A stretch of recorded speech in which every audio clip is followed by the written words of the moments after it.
Olá, eu sou Adalberto Piotto e seja bem-vindo ao Pensando Brasil especial neste documentário 2020, o ano que não terminou, lições para 2021.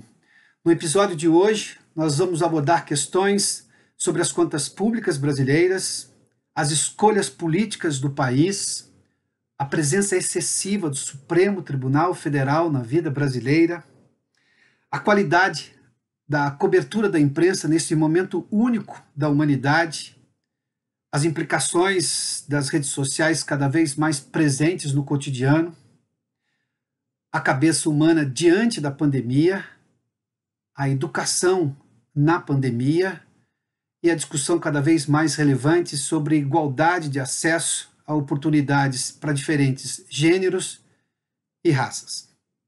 Acompanhe. Nós não tivemos, por exemplo, continuidade constitucionais. E na última Constituição, que tem muitos méritos, mas tem muitos defeitos. Não é? Por exemplo, tão era difícil ali o pacto, o acordo, que se estabeleceu um grande empate. Tudo foi para a Constituição. O Estado virou um ente extremamente ineficiente. Por conta do quê? Por conta do engessamento que foi produzido na Constituição de 88. Em 86, os constituintes, eu estava lá, por isso que eu posso dizer isso, os constituintes receberam uma missão divina que lhes deu onipotência e onisciência. Então, vamos fazer uma Constituição que, do ponto de vista de princípios e direitos, é excelente, mas vamos engessar o Estado. Nós nunca mais haverá um presidente realmente eficiente. Portanto, nós temos que determinar hoje, 1986, quando estava sendo feita a Constituição, como ele vai gastar em saúde, educação, o que vai acontecer aqui. O senhor está falando de dinheiro carimbado, é isso? Nós engessamos de tal jeito, Piotr, que hoje, 32 anos depois, o Bolsonaro tem para gastar 4% do orçamento. Ou seja, o Bolsonaro não é administrador de coisa nenhuma. Administrador sou eu, que estava em 86 determinando o que o Bolsonaro devia fazer hoje. Sem que você faça uma verdadeira curetagem nessas indexações, fixações, você jamais vai voltar a administrar o país. Você sabe, Adalberto, quantas portas abertas tem para se chegar ao Supremo? 32 maneiras processuais. 32 maneiras processuais. 32? 32. Inclusive, como se não bastasse o advogado poder... O advogado vai escolher, evidentemente, aquelas que interessam a ele, se para adiar, se para avançar, etc. Mas, como se não bastasse isso, você tem uma que se chama petição. A petição é o seguinte: é um ato processual que, quando você não consegue nenhum outro adequado, você entra com a petição inominada. Então, isso é que provoca a insegurança. A insegurança está dentro do próprio Supremo. Você olha para o Supremo, parece um tribunal internacional. O Tribunal Constitucional da Nação trata de comportamento, parece um tribunal constitucional que podia ser da França, da Inglaterra, da Argentina, porque é um tribunal de causas nacionais, internacionais, de causas universais, e não cuida das coisas concretas do Brasil. E quando cuida, muitas vezes, é de forma desastrosa, como foi no caso da demarcação da terra indígena Raposa Serra do Sol, que o ministro do Supremo, numa canetada, sem nunca passar nem perto de Roraima, cometeu um grave erro que os índios, Roraima e o Brasil ainda estão pagando até hoje. O Brasil tem feito más escolhas. O Brasil não tem compreendido, primeiro, esse mundo. O Brasil tem se fechado O Brasil tem se voltado para si, ao invés de se abrir para esse mundo com problemas e tentar, junto com o mundo, encontrar algumas soluções. Então, é um país que tem perdido muito em termos econômicos, mas tem perdido muito também em termos de credibilidade internacional e de autoconfiança. A nossa autoestima ela tem declinado muito nos últimos anos. Não é do último ano e meio apenas, é de mais do que esse ano e meio, mas nesse ano e meio tem até se acelerado um pouco mais. Então, o Brasil que nós vivemos é um Brasil com uma série de problemas, alguns seus e alguns em virtude do mundo.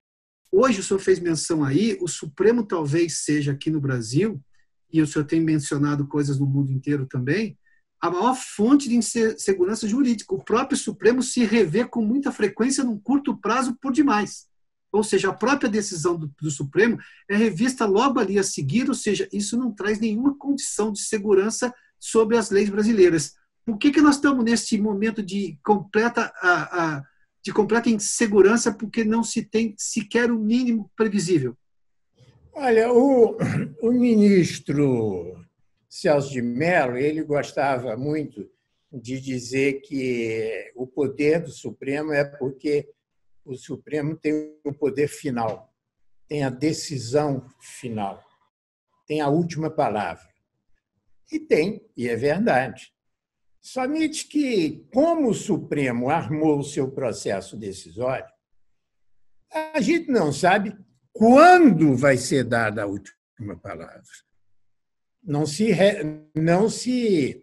Você pega um pedido de vista, você não sabe se vai ser devolvido 10, 15, ou em 6 meses, ou em 4 anos. Então, não adianta ter a última palavra se você não sabe quando ela vai ser dada. Não adianta ter a última palavra se você não sabe por quem vai ser dada. Se é pelo relator, se é pelo plantonista, porque agora tem ministro de plantão, como a gente viu no caso passado, se é o relator, o plantonista, se é o presidente, se é a turma ou se é o plenário. Então, você imagine, você, num casamento, pede a mão à sua noiva. Aí ela diz, um momentinho, quanto tempo? Espera aí que eu vou consultar a minha sogra. Ou minha... Quer dizer, então, é mais... A interpretação é um fator natural que as pessoas discordem.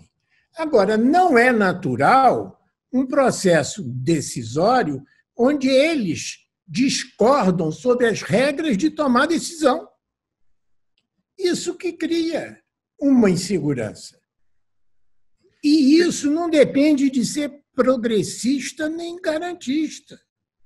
Bastava um mínimo de consenso entre eles sobre procedimentos decisórios.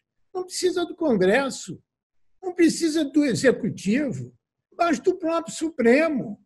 O Supremo é quem decide as regras do Supremo. Em primeiro lugar, a crise de liderança a que eu me referi, ela se dá no jornalismo também. Sim. Ela se dá na universidade também.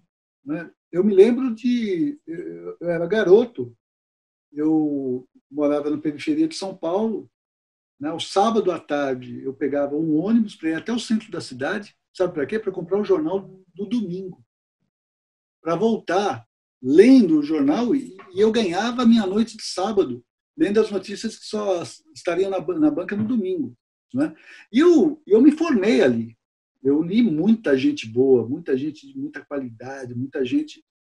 Isso tem desaparecido. Nós estamos passando por um processo de polarização que atingiu a imprensa, infelizmente. E daí nosso filtro em relação ao que a gente recebe da imprensa tem sido muito maior. Muito maior. Porque cobra-se muito, por exemplo, de nós analistas, um posicionamento político em relação ao que está acontecendo. E exatamente o analista melhor nesse momento é aquele que não tem um posicionamento político. É aquele que é crítico ao governo quando tem que ser crítico ao governo e é crítico à oposição quando deve ser crítico à oposição. É aquele que também diz o que o governo está fazendo de positivo e também diz o que o governo está fazendo de negativo. E isso é feito. A opinião pessoal de um economista não deve influenciar principalmente a opinião política. Eu conheço vários economistas que erraram de maneira crassa porque se utilizaram de um expediente político pessoal para fazer uma análise econômica. Por uma questão ideológica, Por uma questão ideológica. Avaliaram para mais ou para menos uma informação que não merecia a questão ideológica. Era Exatamente. Isso? A matemática não tem tempo verbal nem semântica. Exatamente. Isso, né? Os jornais, hoje a notícia ela é super perecível. A obsolescência da notícia hoje é impressionante. Às vezes parece que não tem nada mais velho do que o jornal de hoje, né? Porque você já viu tudo ontem. Né? Ao mesmo só que naquele momento era interessante. A opinião ela custava muito caro, Piotr. Você imagina que você tinha que ser um cara muito rico para você ter um jornal, produzir um jornal e fazer com que esse jornal fosse impresso e chegasse na casa de todo mundo. Não é? O meio levava a concentração a uma elite e era uma elite também intelectualmente mais bem formada. Não podemos negar isso. Sim. Com a internet, o desenvolvimento tecnológico, e não é o caso de maldizer a internet, não é isso. Você teve uma mudança muito importante. Você teve a popularização. Hoje, você tem um teclado aqui na sua frente, como eu tenho o meu. Você escreve, você publica, alguém vai ler. Alguém vai ler. Nem que seja o seu amigo, mas alguém vai ler. E se você consegue alguma notoriedade, né, você vira influência. Né? Mas você não tem o mesmo preparo, né, que as gerações anteriores tiveram. Né? Só mudou o meio, mas houve uma depreciação do conteúdo. Acho que ninguém contava com isso, que essa coisa das redes sociais, que trouxeram um nível de exposição de opinião como nunca houve na história da humanidade. A gente não aprendeu a lidar com isso, não sabemos. Eu acho que nós temos um problema seríssimo de etiqueta.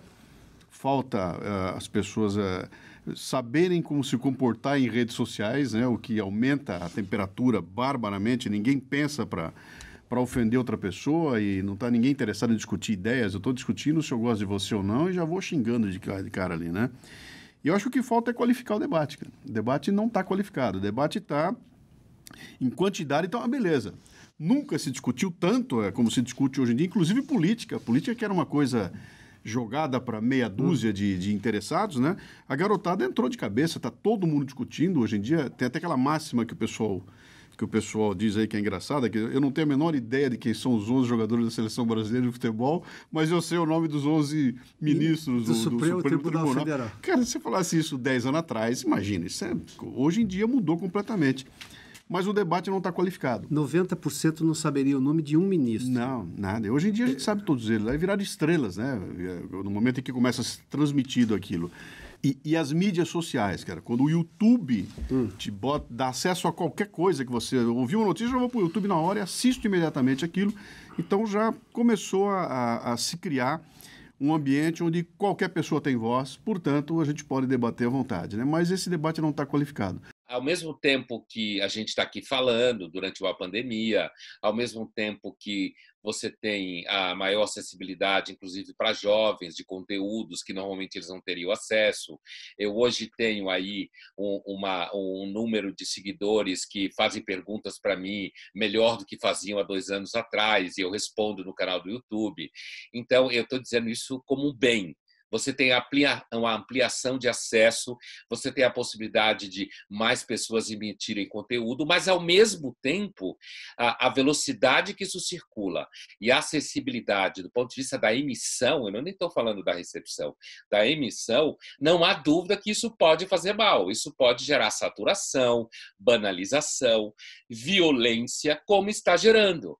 A democracia liberal está passando por uma pressão muito grande do ponto de vista dessa polarização infernal que as redes sociais causam, porque as pessoas, quando discutem política, sempre vão para o pau.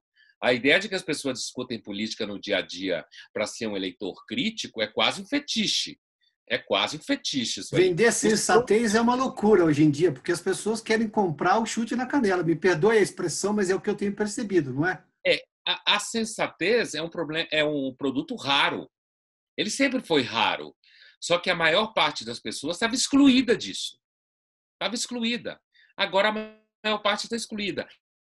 Essa sensação de falar que a informação demais faz mal, eu concordo com você que, antes de tudo, o acesso maior à informação, mais rápido. Você tem, por parte da emissão, você não tem mais, você tem nas grandes mídias ainda, mas você não tem nas redes sociais em geral aquilo que os jornalistas chamam de gatekeeping.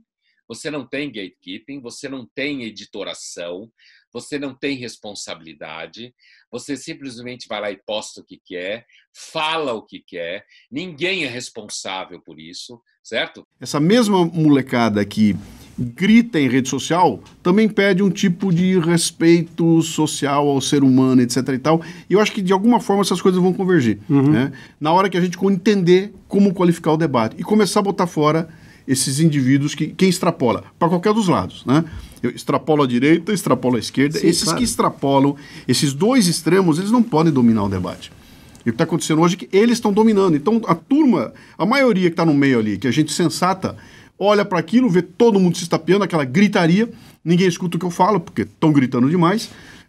Eu não consigo levar adiante a discussão, porque tem muito grito.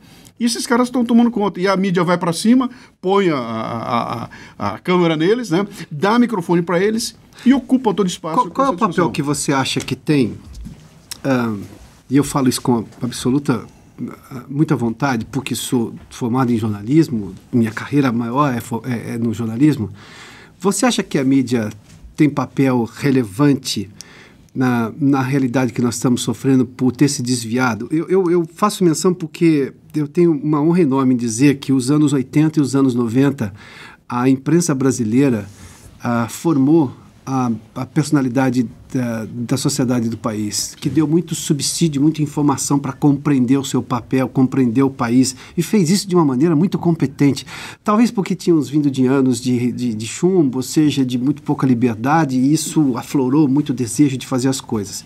Agora que nós não temos problema de liberdade de expressão, aliás, você fez menção disso com muita propriedade, todo mundo tem liberdade para falar o que quiser, do jeito que quiser, no momento em que quiser, apesar de não se responsabilizar, não entender o tamanho da sua responsabilidade. A mídia, às vezes, para usar uma expressão das próprias redes sociais, está apagando fogo com gasolina? Eu acho que está, eu acho que houve uma... Porque exagera, às vezes, na adjetivação, porque exagera, às vezes, em perseguição ideológica. Isso não era comum na própria mídia, nos mesmos jornais de mesmo nome, claro, com outras pessoas, dos anos 80 e dos anos 90. Havia uma ética que foi derrubada, né? A gente dizia que havia editor daquela época, mas que era um poder moderador dentro do jornal. Esse é o grande ponto. A humildade é no sentido que nós estávamos achando que nós tínhamos recursos para enfrentar todas as nossas dificuldades e que nada nos surpreenderia. Pois bem, nós somos vigorosamente sacudidos das nossas certezas científicas, religiosas, éticas, morais, enfim. Esse vírus tem sido um verdadeiro tsunami e que está escancarando um novo planeta, que eu costumo chamar de Terra 2, onde nada mais é como era antes. Do nascimento à morte, nada mais é como era antes. É uma vida totalmente distinta e que a gente estava fingindo, Adalberto, que não existia. A gente estava já usando velhas soluções para novos problemas.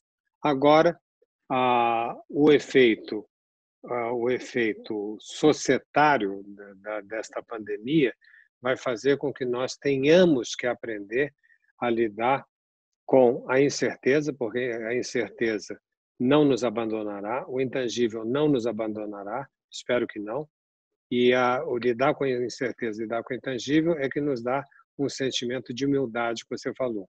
Então, sim, acho que temos uma nova época que espero que nos deixe essa humildade, que o homem jamais abolirá o acaso, jamais abolirá, como falava o poeta Mallarmé.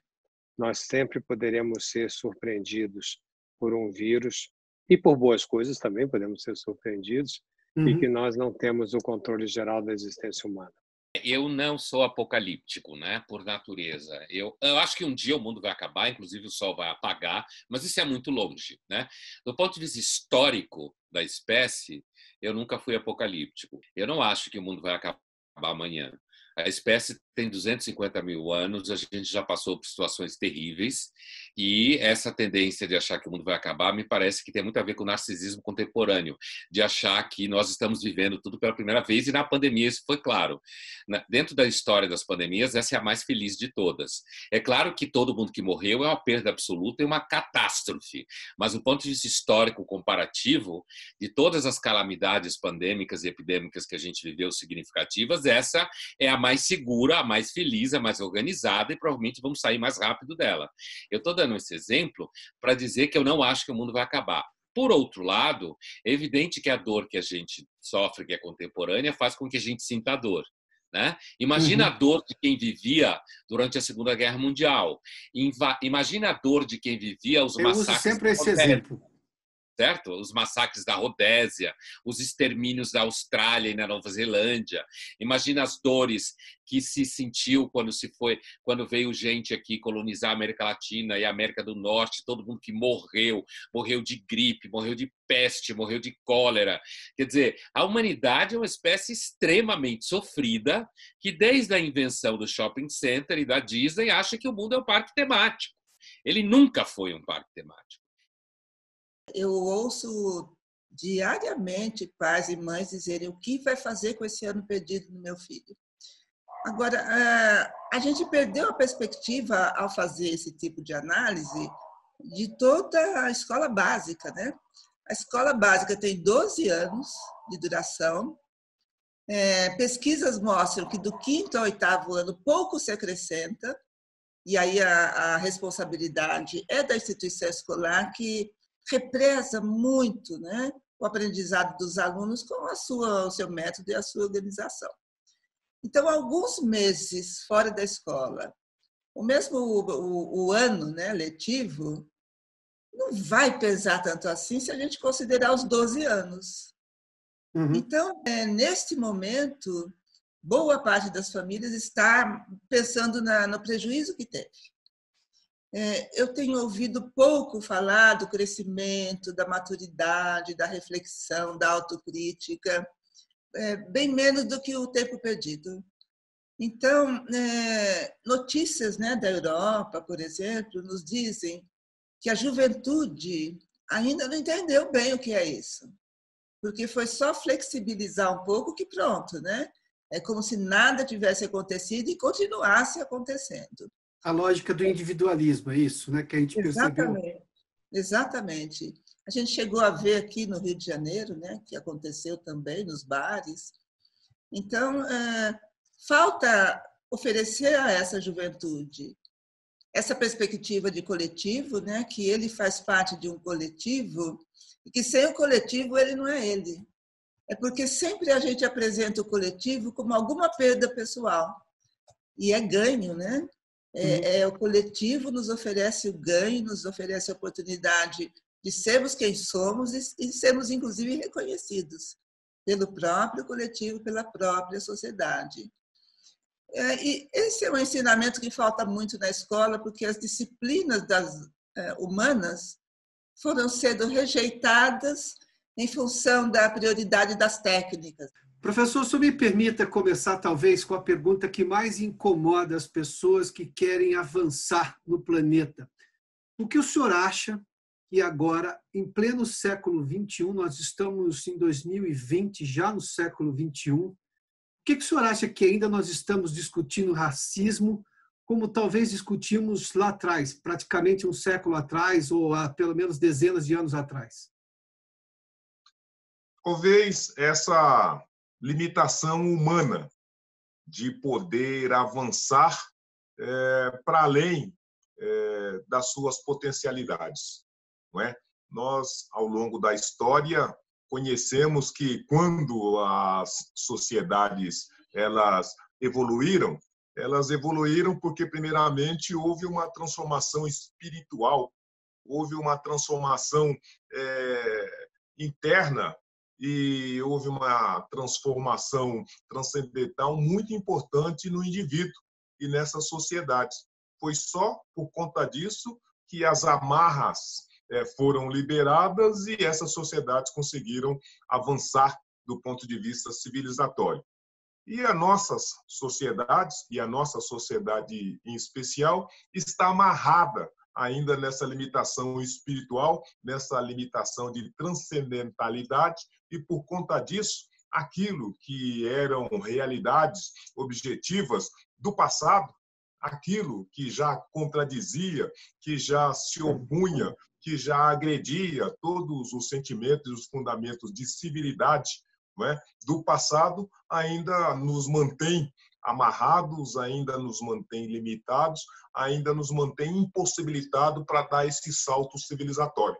Você sempre põe a discussão da diversidade, ou quando se discute racismo, quando se discute inserção, sempre de uma forma muito para provocar avanços. Como é que você tem acompanhado esses últimos debates sobre o tema, alguns até extremamente radicais, com movimentos radicais? Você que caminha justamente buscando avanços, como é que você tem visto isso? Bom, Piotr, eu tenho que te falar que, primeiro, as discussões precisam acrescentar. Porque quando a gente discute e a gente não consegue chegar a um consenso, o que a gente faz é um retrocesso, na minha opinião. Né? A gente precisa abrir o diálogo, escutar, né? Então a gente precisa escutar e depois a gente também precisa falar. Eu sei que os avanços não têm sido na velocidade que as pessoas negras gostariam, como eu gostaria. Toda mudança, né, ela vem com uma diminuição de velocidade. Nós chegamos num ponto mundialmente que eu acredito que os holofotes estão muito direcionados para a questão racial, né, dentro do mundo inteiro, principalmente depois da morte do George Floyd, que eu acho que é um acontecimento. Então, assim, foram vários acontecimentos naquela semana que deflagraram a questão racial nos Estados Unidos, e isso acabou movimentando para o mundo. E uma das coisas que eu falo a gente já tem um problema sim no Brasil.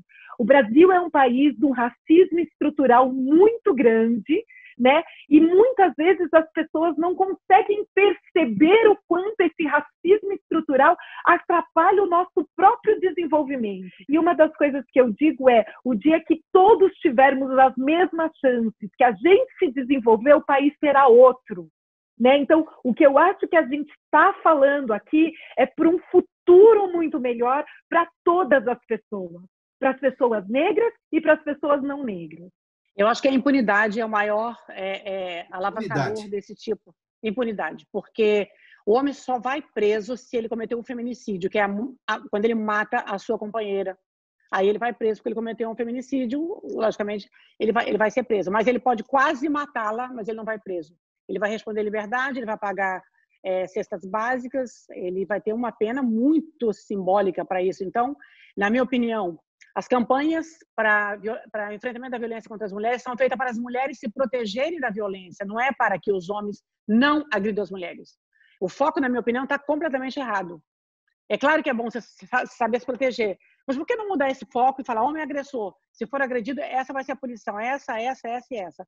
Ele vai pensar duas vezes, mas ele pode bater, mas ela começa a se precaver disso, né? Não é legal, acho que não é uma forma de coibir errada. O racismo anuançado é essas formas subliminares e mesmo atualizadas com o qual o racismo tateia e ressoa para dentro das estruturas, de modo que ninguém vê, que ninguém nota, que ninguém se posiciona, mas que, ao final, ele produz os seus resultados. Não é? Então, por exemplo, para essa realidade que você está noticiando, olha, mas como é que se pode, num país de miscigenados, em que esses miscigenados são 54% de negros e 45% de brancos, como é que pode, diante dessa realidade fática, esses números não estarem para dentro das empresas, ou esses números não estarem representados equanimemente para dentro das empresas? É porque existe uma trava, existe um muro que, subordinado a esse tipo de atitude, de pensamento e de valor, impede que isso se manifeste. Eu acho que vem do machismo estrutural que a gente vive e se acostumou com essa desigualdade de gênero, de poder do homem sobre a mulher, que a mulher pode menos, que a mulher é menos inteligente, que ela é menos capaz. É uma hierarquia mesmo, né, de gênero.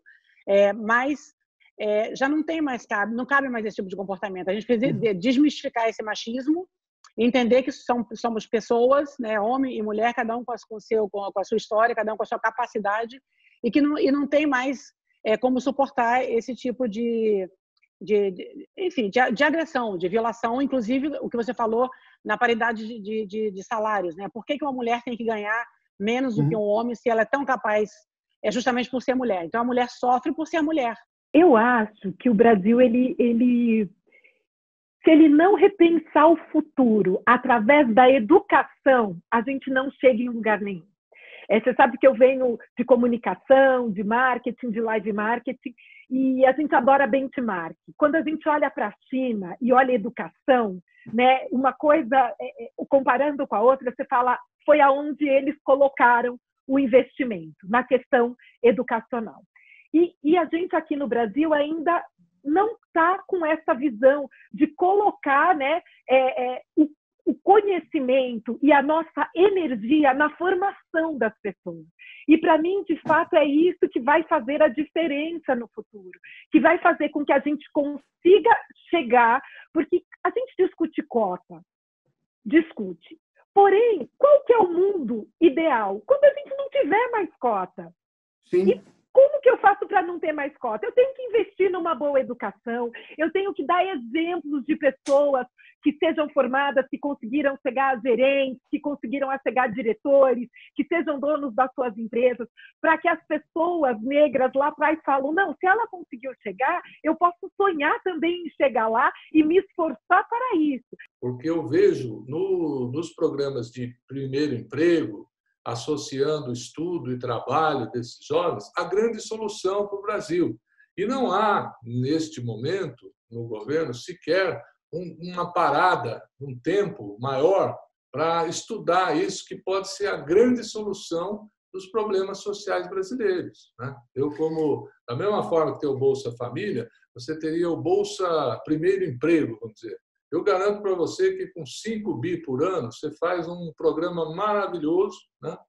E isso não tem sido feito. Esses jovens estão muito desesperançados e eles não estão sendo ouvidos. Isso acho que causa uma grande preocupação como cidadão e isso pode estar criando uma situação meio explosiva para o futuro. A votação da Comissão de Educação. A educação nossa, o nosso problema com a educação é a nossa perspectiva de longo prazo. Nós já temos um problema de produtividade que é afetado pela falta de educação que nós temos no Brasil. Ou seja, nós temos uma demanda hoje, por exemplo, na área de computação, na área de programação, que não consegue ser cumprida. Falta gente qualificada. Não é gente formada, falta gente qualificada. Daí quando a gente fala a questão da educação de longo prazo, o maior temor que nós temos aí é de longo prazo, porque nós temos dois espectros de análise. No curto prazo, nós sabemos, a recuperação é boa, tal, mas no longo prazo nós temos preocupações assim, assado. E uma delas é a educação. É a falta de um ministro mais sério, por exemplo, de colocar pautas de longo prazo, um programa nacional de educação, uma coisa que envolva todos os entes federativos, desde o federal até o municipal, de que haja metas, de que haja alguma coisa. Não há um plano de educação no Brasil, e isso no longo prazo será um problema gravíssimo, como já foi no passado recente. Sim, claro. Nós estamos sofrendo, inclusive, as consequências da inação de décadas atrás. E quando nós dizemos produtividade, às vezes as pessoas, eu vi já as pessoas dizendo assim, a Noruega está dizendo que vai fazer a semana de 36 horas. A produtividade deles permite. Seja produtivo. Se você for produtivo, você pode fazer uma semana de 10 horas. Se você produzir o suficiente. E não é trabalhar que nem louco, porque se você conseguiu trabalhar 10 horas e produziu, é essa que faz a diferença. É uma brincadeira que eu digo muitas vezes, quando a gente vê lá, tem um videozinho que aparece muito na internet, que é uma pessoa com um carrinho pintando faixas na Itália, faixas de trânsito. Sim. E ele tá andando lá tipo a uns 20 por hora e pintando uma faixa atrás da outra, todas simetricamente perfeitas, em alta velocidade e tal. E aí mostraram no Brasil. 7 pessoas pintando uma faixa. Isso é produtividade. Isso é produtividade. Eficiência, produtividade, questão de mão de obra. As pessoas percebem, falando em produtividade, eu sem querer isentar as responsabilidades da classe política ou de governo, seja desse ou daquele, eu não tenho também uma sociedade leniente consigo próprio, que em algum momento que deixa de fazer o que ela tem de fazer de melhor, de se dedicar mais, de dar sua contribuição, porque não dá para colocar, embora Brasília tenha uma culpa gigantesca de problemas nacionais, e nós sabemos que é gigantesca mesmo, nem tudo é culpa de Brasília. Eu tenho empresários atuando de forma equivocada, eu tenho professores que vão lá e dão uma meia aula, não dão aula inteira, e ele foi pago pela aula inteira, se ele não está contente com o salário, ele pode se demitir, mas enfim, às vezes ele tem gente que tem condição de fazer melhor, não está fazendo também. Sim, mas isso é produtividade também. Ou isso seja, tudo é produtividade. E eu digo o seguinte, se você tem um filho em escola pública e você nunca foi numa reunião de pais e mestres, boa parte da culpa da educação do seu filho também é sua. A escola é um espaço muito importante para os alunos durante toda a escola básica, né? Porque representa o mundo para eles. Porque eles vivem na família ou em grupos associados à família, e a escola é o espaço público que eles frequentam, né?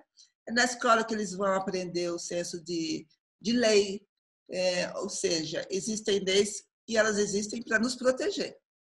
É na escola que ela aprende a exercitar o coleguismo, tão em falta hoje em dia, né? Porque, inclusive, as escolas renunciaram a isso.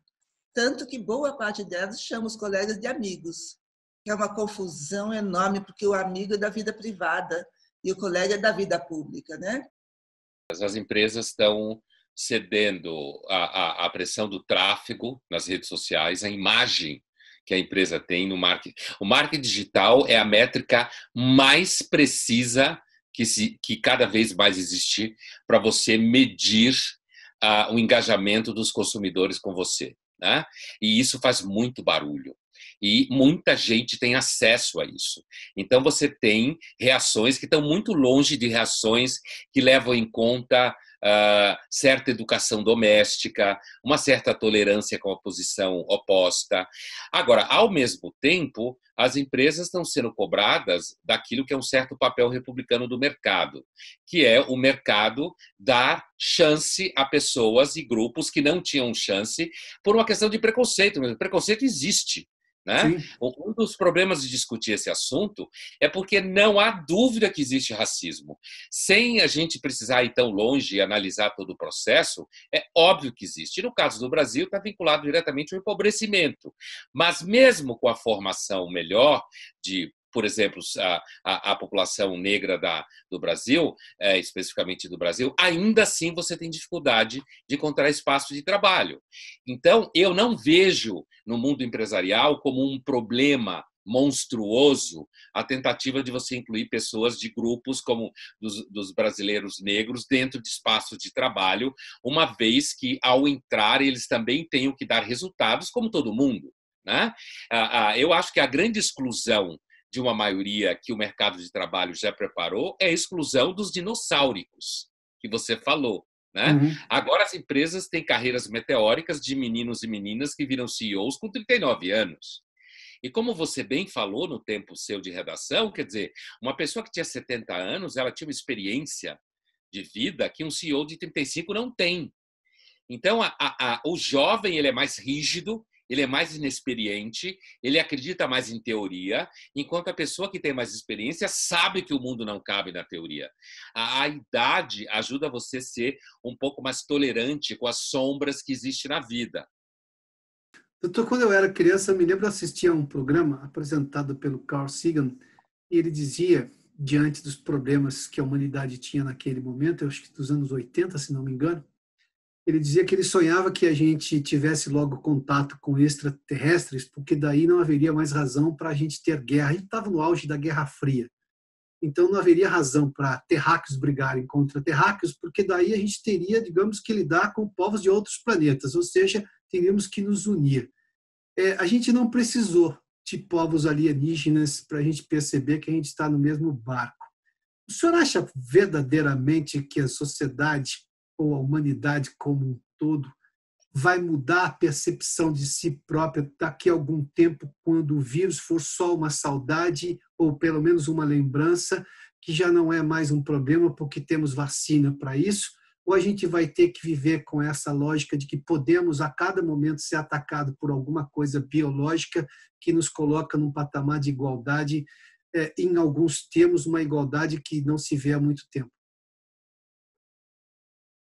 Eu vou te dar uma resposta para um cientista das humanidades, não muito científica, porque eu não posso esconder a minha parcialidade na resposta. Uhum.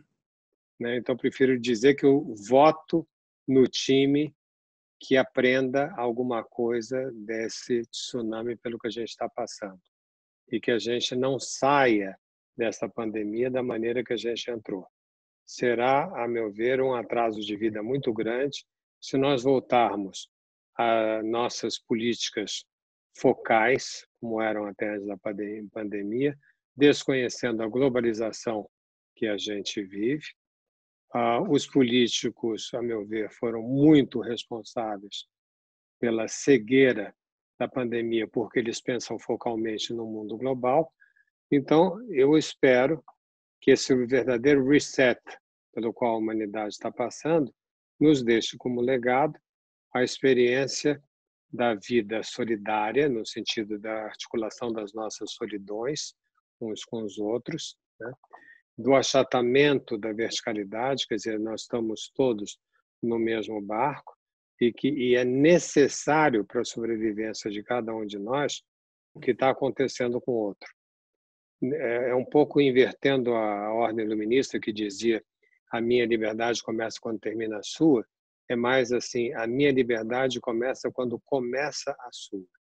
Então nós temos que aprender a viver nesse novo mundo e ele é frágil, porque ele não tem grandes bandeiras de união, ele é frágil, ele é baseado na solidariedade entre as pessoas, todas elas iguais frente à dificuldade da sobrevivência humana. E com muita facilidade esse lado social pode se transformar numa convulsão social.